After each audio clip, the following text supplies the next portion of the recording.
Good afternoon. The way life is, you would think nobody is getting along out there at all. You hear about it all the time in the news. You see it happening in the various places where you go throughout the day. Whether it be at your job or at school, there's always disagreements, it seems like. There's always us versus them.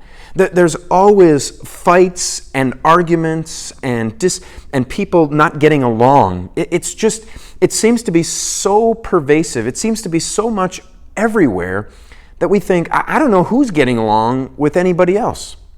Because it's not just in those environments where we're pressure-packed, like at work or school, but it's in places when we're just doing our shopping, or when we're out vacationing, when we're enjoying time where we think we're by ourselves, or we think, okay, we've got to interact with some people, but then things blow up, things get out of hand, things don't go well, and it seems like people just can't get along anymore. They just don't know how to get along anymore. And maybe they're not trying. Maybe they're not putting in the work to try to get along with people.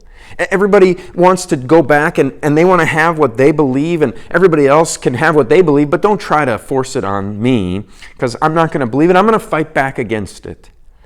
Don't try to force me to change into something I don't want to be. We're not going to get along if that's the way it's going to be. It doesn't seem like people are getting along, and it doesn't seem like people are trying either. Of course, we know we only hear the bad news. And thankfully, there are people out there who live. They know what God says. They believe and trust what God says to them about Jesus. And they know that as they live out their Christian lives, they're going to want to try to get along with other people.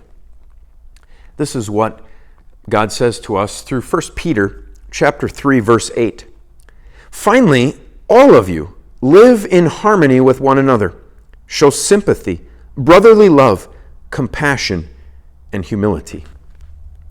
That as we live together, because we're all on this planet, we're all on this earth, and so we're going to bump into each other, we're going to have to get along, and Paul says Christians should lead the way in this. Christians should lead the way in showing sympathy to each other, in showing humility, putting others first, showing compassion and forgiveness, interacting in such a way as to show and demonstrate that we can actually get along. Christians should lead the way because that's what God has done for them. He has shown them that compassion and that love and that forgiveness. And so Christians can do that too. All of you live in harmony with one another. Sympathy, brotherly love, compassion, and humility. Those are good places to start. Until we see each other again, the Lord's blessings on your day.